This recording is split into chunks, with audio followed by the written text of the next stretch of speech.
Hello everyone, welcome to chemistry class. Here we are with the chapter metals and non-metals, and in the previous video we have discussed the properties of metal. Let us continue the same and we will discuss today the general properties of non-metals and the following topics. So let us begin the properties of non-metals. The first point here is the solid non-metals are non-lustrous. Non-metals, most of them are liquid or gases, majority are gases only, but few of them are solid as well. So in case the non-metal is solid like carbon, phosphorus or sulfur, all these are solid non-metals. In this case they will be non-lustrous, means there will not be any kind of shining. They do not have any shine. Like in the case of the metals you have seen, metals all of them are lustrous, but here in this case of solid non-metals they are non-lustrous and all these are dull looking solid. Exception is there, one non-metal is there which is having some shining, and like graphite, it is a form of carbon only, it is having shine. You may see your pencil lead, it is made of graphite and it is having some shine. Next is iodine. Iodine is another non-metal, solid non-metal which is lustrous solid. So two exceptions are there, these you have to learn as well. The non-metal which has shine, graphite form of carbon and iodine. So that is all. We will continue the next second point. Solid non-metals are not hard and they have low tensile strength. Just opposite properties of metals you will see here. Metals are hard and they have high tensile strength. They can carry huge load also. But in this non-metals they can easily break. They are very weak, but they have low tensile strength. So example you will see phosphorus, sulfur, etc. These are soft solid. Again we have an exception, diamond. Diamond is a form of carbon only, and it is the hardest solid known. The hardest substance present on the earth that we know till date is diamond only, and it is used for rock drilling also. Diamond is there. Next, now the third point, non-metals are non-sonorous. They do not produce any metallic sound like in the bell. We are having metal. Bell is made of a metal containing metal there. So when the bell is ringing, sound is produced. But in the non-metals, no such sound will be there. So they do not produce a clink, that is called as metallic clink, whenever they are struck by the hard object. Non-metals are non-sonorous. Point 4, they have low densities. Non-metals, all of them have low densities. Examples you can read in this table. Some values are given. This is only for reading. Again we have an exception. Bromine is a non-metal. This is liquid non-metal with a high density. This is the only non-metal with a high density. Otherwise all the non-metals have low densities. Means they are having less molecules in a given space or volume. Point 5, non-metals are having low boiling and low melting point. This reason is related to the upper one, that is fourth point, because they have low densities. That is why only because of the low density they will boil easily, they will melt easily. Their boiling point and melting point is very low. Solid non-metals melt and boil at low temperatures but at temperature higher than the room temperature. So that is what you have to learn. Again one exception, bromine, it is the exception here. This is the only liquid non-metal which melts below the room temperature, and its boiling point is more than the room temperature. That is why we can say it is a liquid. The reason why it is liquid is just this only, it melts below the room temperature. So that is why it is liquid. All the non-metals in the gaseous state, all of them, they are having melting and boiling point below the room temperature. They melt before the room temperature and convert into the gaseous state. So that is all here. Exception you have to learn, carbon is the non-metal with high temperature, that is around 3550 degrees Celsius. This is the boiling point of carbon. Otherwise it remains a solid only. Next is sixth point, solid non-metals are brittle. Brittle means they are weak. They can easily break. Whenever you hit them with an object, they will break. In the case of metal, you have seen, if you regularly hit the metal, it will convert into the sheet. We have taken the example of aluminium foil.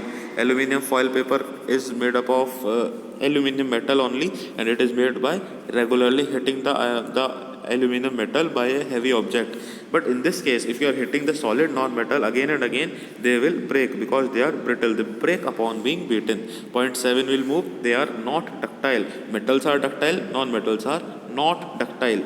Ductile means they can be converted into wires. Different wires can be made of metal, but non-metals, no such wire. So none of the non-metal can be bent or drawn into wire. If you try, they will break. They are weak. They cannot convert into sheet or wires. And point 8 is they are bad conductors of heat. 9 also similar, they are bad conductor of electricity. Just opposite of the metals we will see here. Metals are good conductor of heat and electricity. That is why utensils are made of metals, wires are made of metals, but in the non-metals, they are the bad conductors of heat and electricity. That is why we don't make any utensil or any electric wire is not made of non-metal. One exception again here is graphite, that is in the pencil lead present there. So that is a good conductor of electricity. That is the only exception you will find here. So that is all. We have covered all the properties of the non-metal. We will continue here with the next topic, distinguishing between the metals and the non-metal. How to differentiate on the basis of the properties above only. Whatever you have read, these properties, on the basis of these properties only, we can find the difference between the metal and the non-metal.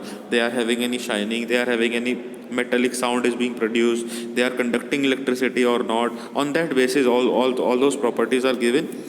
So on that basis only, we can easily differentiate between a metal and the non-metal. We can identify a given object is made of metal or non-metal.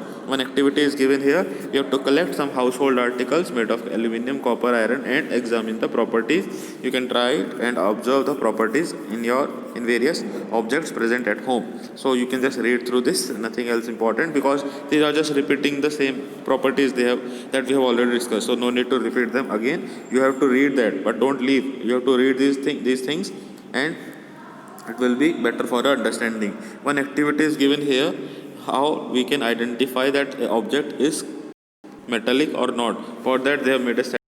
We have taken a bulb, a battery and we have connected it with the electric wires, and in center we have taken a test material. Test material means we will take different objects and we will place here. If it is made of metal or if it is conducting electricity, then the bulb will glow. If it is not conducting electricity, then bulb will not glow. So this we will take. So same setup you can see in this photograph.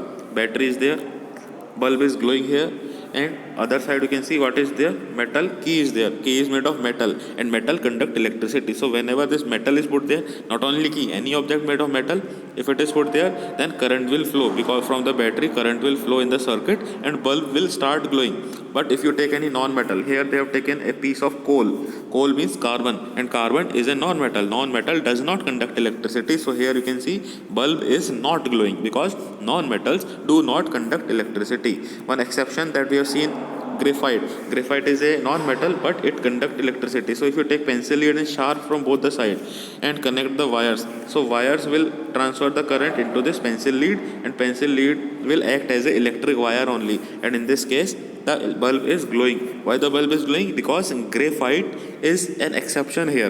This is the only non-metal which conduct electricity. So this you have to remember, only non-metal which conduct electricity is graphite. So by this activity you can also prove that graphite is a conductor of electricity. So I hope it is clear.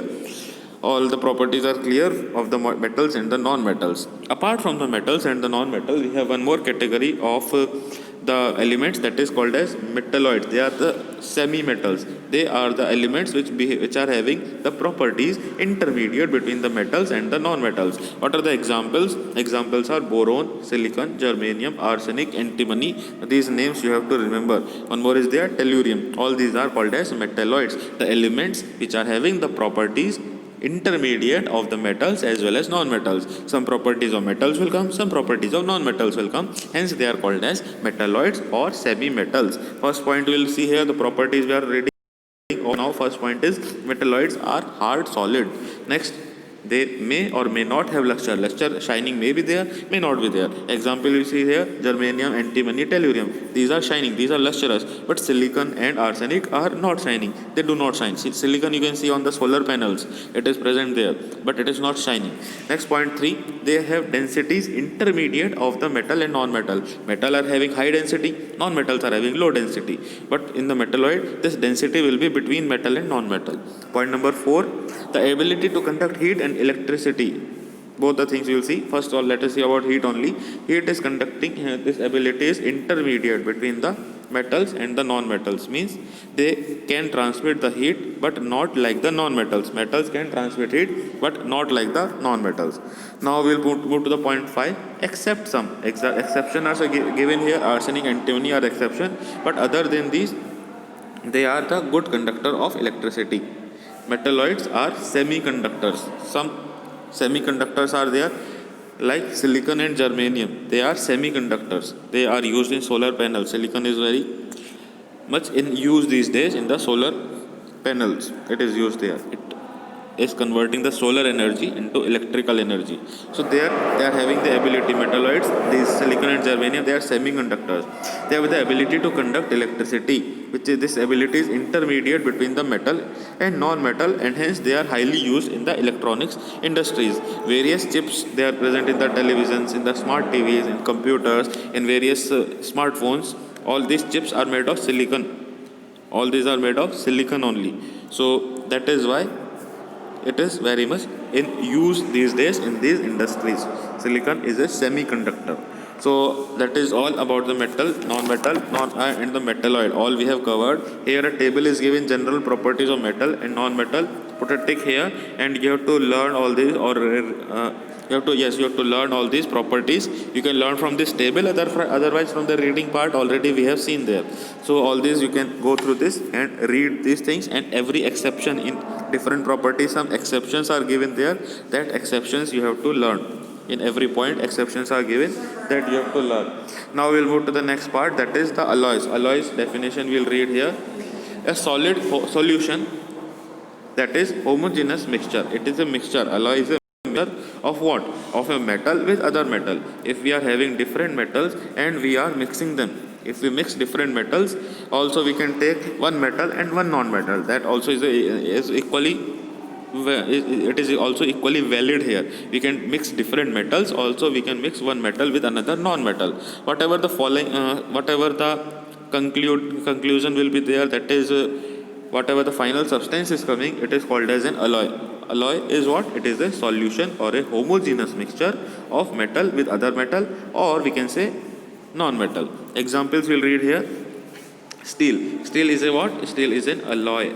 Alloy. It is made up of what? Steel is it is made by mixing iron, manganese and carbon. Iron and manganese are what?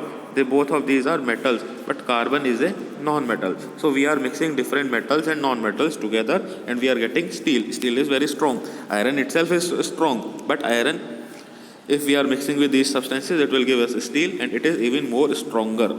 Next is brass. Brass is made by mixing copper and zinc. Both of these are what? Metals. Both are metals only. Copper and zinc mixed together to produce brass. So why we are making this alloys? Alloys are made because they are usually harder and stronger than the parent metal, and at the same time it resists corrosion. Corrosion means rusting is not there. Normally if you use iron will have the rusting. That object is useless after few years. But in the case of alloy, it will be having longer life or longer duration for the use. We can use the same object for a longer time if it is made up of alloy, because the substance made of alloy is harder, stronger, and also it does not have corrosion. So some common alloys are given here. You have to learn these alloys from what are the constituent, what are the uses of these different alloys. First one is steel, that is made by iron, copper and manganese. These three things are mixed together. No need to learn this percentage, only the elements you have to learn what I have underlined. Next, properties are what? Just they are hard and strong. Properties you can skip. Come to the uses here. What steel is used where? For making railway tracks, railway coaches, locomotives, ships, bridges, buildings. Almost everywhere you will find steel. In each and every construction purpose, you will find steel is present. In our home also, construction when it is done, we are using steel iron bars. Next is stainless steel. It is stainless steel. Utensils are there in your kitchen. You can see all these are stainless steel only, and that is made by mixing the steel with chromium and nickel. Steel is made by mixing iron, carbon and manganese. But the same steel, when we are mixing with both chromium and nickel, then we get stainless steel. Stainless means what? There will be no rusting in this case. It is rust proof. Steel can have rusting. On steel, rusting can be there, but if you mix chromium and nickel, then no rusting will be there. That is rust proof. So that rust proof one is called as stainless steel. No stains will be there. Means no marks will be there of the rusting. So where it is used? For utensils, cutlery in the kitchens you will use, and different valves. Valves are used in various pipes and all, it is used. Next we will move to manganese steel. The steel, if it is mixed with manganese more than 10%, so only manganese you learn, percent you leave. So steel, if it is mixed with manganese, it is called as manganese steel and is used in the railway tracks. Again, the same case will be there, it is rust proof. The last one you will see, that is brass. Two more are there, brass and bronze. So brass is made by copper and zinc. Bronze is made with copper and tin. Don't confuse in both of these. Copper zinc will give brass, copper tin will give bronze. Brass is used where? It is used for utensils, bullets, reeds, string of the musical instrument. You can see the various strings in the musical instrument, like violin is an example. It is having metal wires. Those wires are made of brass only. Utensils and bullets of the guns, they are made of, utensils in the kitchen are made of brass, and bullets of the guns, they are also made of the same substance called as the brass. So this is where it is used. Brass in Hindi, it is called as pital. Next, now bronze. Bronze is made by copper and tin, mixing both of these things, and it is used for making different statues. The Statue of Liberty in USA, it is also made of bronze. Different medals, you would have heard the term bronze medal. In various competition, it is generally given as the third position holder. So bronze is also used there. So these are all different alloys we have seen here.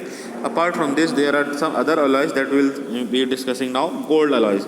Gold alloy, it is obviously gold is coming. So pure gold, it is very soft and it is not suitable for making jewelry. If you take 24 karat gold, that is 100% gold, we cannot make jewelry from that because it is very soft and that jewelry will easily break. So what we will make it harder.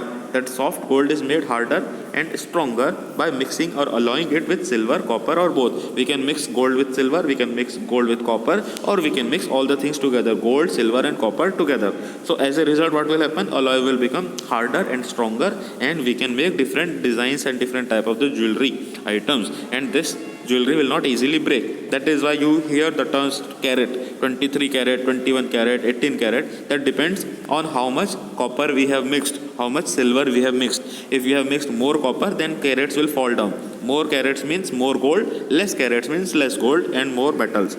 Now the last, that is the amalgams. Amalgams are also kind of alloy, but these amalgams are alloys of mercury. If any of the alloy contains mercury, mercury is liquid metal. If you are mixing mercury with any other metal or non-metal, it is amalgam. It is an alloy called as amalgam. Two type of amalgams we'll read here. One is silver amalgam, means silver plus mercury. Silver mixed with mercury is silver amalgam. Second is tin amalgam. It is tin is a metal, tin mixed with mercury. Both of these things, silver amalgam and tin amalgam, they are used in dentistry. In the dental cavities, in your teeth, if cavity is there, a small hole is there, then it is filled with the silver amalgam or tin amalgam by the dentists. So that will not cause the further tooth decay. So that is where amalgams are used. Other amalgams are also used in the chemistry laboratory processes and various industries it is used. So that is not required. Only you will learn it is used in dentistry, laboratory and industrial uses. Amalgam is used. What is amalgam? Again I repeat, any alloy made up of mercury is called as amalgam. One metal is mercury, second may be anything else. Suppose you mix the same mercury with silver, it is called silver amalgam. If you mix the same mercury with tin, it is called as tin amalgam. So that is all for this today's video. We will take a halt now. Next video we will be covering the remaining part of the chapter, that is the uses of the metals, followed by the corrosion. That is the topic called as rusting, and that is where we'll end this chapter in the next video. Also you will have the question answers and exercise part in the upcoming video only. So I hope today's part is clear to you. Any doubts and all, you can ask or post your queries in the comment section below. So thank you for now.